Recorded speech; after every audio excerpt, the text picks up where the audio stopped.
Hello friends, welcome back to my channel বিনিস ব্লগে। তোমাদের জন্য আরও একটা নতুন ভিডিও নিয়ে চলে এসেছি। আশা করছি তোমরা সবাই ভালো আছো, সুস্থ আছো, আর আমিও ভালো আছি, সুস্থও আছি। আর এখন বাজে সকাল 7:30, আর এখন থেকে আমি আমার ব্লগটা স্টার্ট করছি। আজকে সকালে টিউশন ছিল 7টা থেকে, এই জন্য ছেলেকে টিউশনে দিয়ে তারপর বাকি কাজগুলো সব একটা একটা করে কমপ্লিট করব। যখনই কাজ শুরু করার আগে জানলাটা যখনই খুলি না, তখন রোদ্দুরটা এত সুন্দরভাবে পড়ে। আর এখন যেহেতু একটু একটু করে গরম পড়ে যাচ্ছে, আর আমার ঘরে প্রায় সকাল 7:30টার মধ্যে থেকেই রোদ্দুর ঢুকে যায়। এই জন্য আগে জানলাটা এসে খুলে দিই, যাতে রোদ্দুরটা ঘরে ঢোকে আর কাজ করতেও বেশ আরাম লাগে। দেখবে বেশ আলো বাতাস থাকলে না কাজ করতে এনার্জিটা পাওয়া যায়। চলে এসে মাছালা কাকু, সেই জন্য এই কাকুর কাছ থেকে মাছ নেব, নিয়ে তারপরে আজকে রান্নাবান্নার জন্য প্রস্তুত হব। আজকে যেহেতু শুক্রবার, আমি তোমাদের শুক্রবারের ব্লগটা তোমাদের সাথে শেয়ার করছি। আর বাড়ির সামনে এসেছিলো যেহেতু কাতলা মাছ, অনেক দিন পর এসছে, আর এই লোভটা না সামলাতে পারলাম না। বেশিরভাগ দিন আমি বাজার থেকেই আনি। এখন হচ্ছে স্কুল থেকে ছেলেকে দিয়ে চলে এসেছি, আর এসেই আবার ভিডিওটা কন্টিনিউ করছি, কেননা এত যাওয়ার সময় এত তাড়া ছিল, সেই জন্য আর ভিডিওটা কন্টিনিউ করতে পারিনি। তাই জন্য ভাবলাম একেবারে ছেলেকে দিয়ে আসি, তারপরে তোমাদের সাথে আবার শেয়ার করব বাকিটা। আর এখন আমার মোটামুটি সকালে সব কাজ হয়ে গেছে। এখন যাব একটু বাইরে, ছোট্ট একটু দরকার আছে। আর বিকাশ ওদিকে চলে গেছে হচ্ছে ডিউটিতে, সকালবেলা খাওয়া দাওয়া করে, আর ছেলেও স্কুল চলে গেছে। মোটামুটি এখন 4টে অবধি পুরোপুরি আমি ফাঁকা। আর এখন এসে আগে জলখাবার করে নিয়েছি। জলখাবারে ছিল, কালকে ছিল ভাত, আর ফ্রিজে আর তরকারি ছিল, ওইটা কি গরম করে নিয়ে মোটামুটি জলখাবারের কাজটা মিটে গেছে। আর রান্না কি হবে সেটাও তোমাদের সাথে শেয়ার করব। চলো দেখতে থাকো, আর পুরো ভিডিওটা কিন্তু স্কিপ না করে অবশ্যই কিন্তু দেখবে।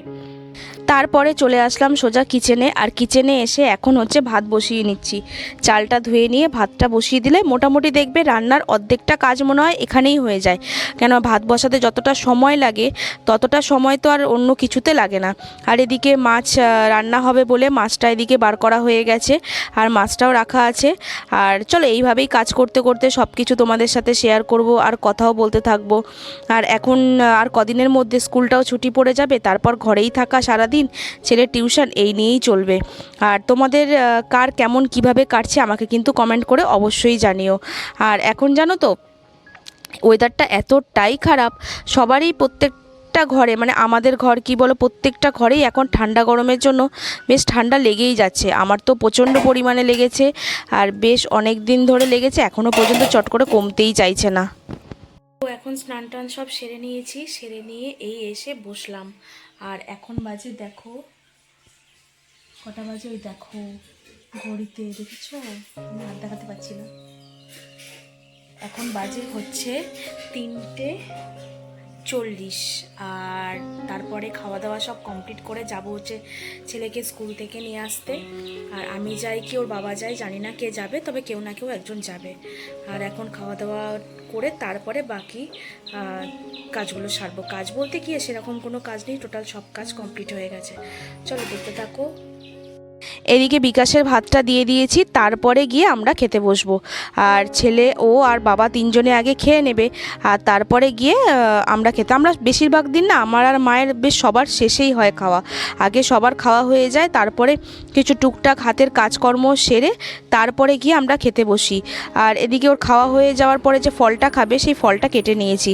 আজকে খাবে হচ্ছে পেঁপে, আর আমার ছেলে খায় বেদানা। যেহেতু আমার ছেলে পাকা পেঁপেটা খুব ভালোবাসে, সেই জন্য ওর জন্য কেটে রেখেছি কিছুটা পেঁপে, আর বিকাশের জন্যও রেখেছি। আর ওদিকে মা আর বাবার জন্যও রাখা আছে।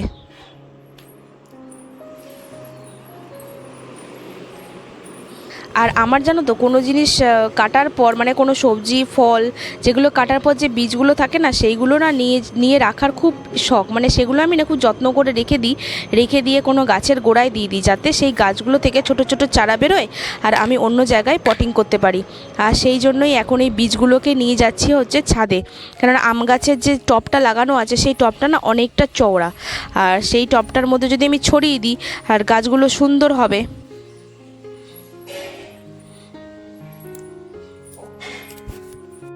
এটা হচ্ছে নতুন একটা টেকনিক বন্ধুরা, হচ্ছে দেখো ফল খাও আর ফলের বীজটা হচ্ছে দিয়ে দাও হচ্ছে গাছের গোড়াতে। তাহলে কি ফলটা যখন হবে, তখন চারাটা যখন বেরোবে, তখন কি অন্য জায়গায় গাছটা তুলে আমি লাগাতে পারবো। আর সেই জন্য পেঁপের বীজগুলোকে নিয়ে এসেছি, এখন হচ্ছে চারা পোটিং করব বলে সেই জন্য বীজগুলোকে নিয়ে চলে এসেছি। আর এখন দেব হচ্ছে আমার এই আম গাছটার গোড়ায়, এই আম গাছটার গোড়ায় এখন আমি এইগুলোকে ঢেলে দেব।